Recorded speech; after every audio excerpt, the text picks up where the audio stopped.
প্রথম পর্বের বিপুল সাফল্যের পরে দর্শকদের সামনে আসতে চলেছে ধুরন্ধর ছবির দ্বিতীয় কিস্তি। ইতিমধ্যে প্রকাশ পেয়েছে ধুরন্ধর 2 এর ট্রিজার, যেখানে রণবীর সিং ওরফে হামজা আলীকে দেখা গেছে আরো ভয়ঙ্কর এবং আগ্রাসী রূপে। তার সঙ্গে রয়েছে সঞ্জয় দত্ত, অর্জুন রামপাল এবং অক্ষয় খান্না।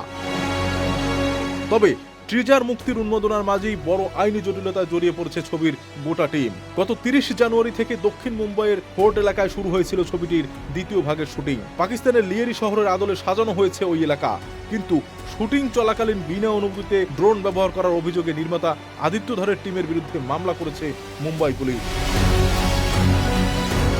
জানা গেছে ফোর্ট এলাকা অত্যন্ত সংবেদনশীল হিসেবে পরিচিত। এখানে একাধিক সরকারি দপ্তর, গুরুত্বপূর্ণ আর্থিক প্রতিষ্ঠান থাকায় সবসময় কড়া নিরাপত্তা বজায় রাখা হয়। সেই কারণে শুটিং কিংবা ড্রোন ওড়ানোর ক্ষেত্রে বিশেষ অনুমতির প্রয়োজন হয়। অভিযোগে বলা হয়েছে সেই অনুমতি না নিয়েই ড্রোন ব্যবহার করা হয়েছে শুটিংয়ে। এই ঘটনায় থানায় ছবির লোকেশন ম্যানেজার রিঙ্কু রাজপাল বাল্মীকির বিরুদ্ধে এফআইআর দায়ের করা হয়েছে। পুলিশে জানিয়েছে ভারতীয় ন্যায় সংহিতার 223 ধারা অনুযায়ী অভিযোগটি নথিভুক্ত করা হয়েছে। নির্মাতা কেন আগাম অনুমতি নেননি তা নিয়েও প্রশ্ন তুলেছে পুলিশ। সূত্রের খবর অনুযায়ী প্রয়োজনীয় প্রোটোকল অনুসরণ না করে আদিত্য দারের গোটা টিম এখন বেশ চাপের মধ্যে রয়েছে। এই আইনি জটিলতা ছবির শুটিং এবং মুক্তির বিষয়ে প্রভাব ফেলবে কিনা এ নিয়েও শুরু হয়েছে জল্পনা।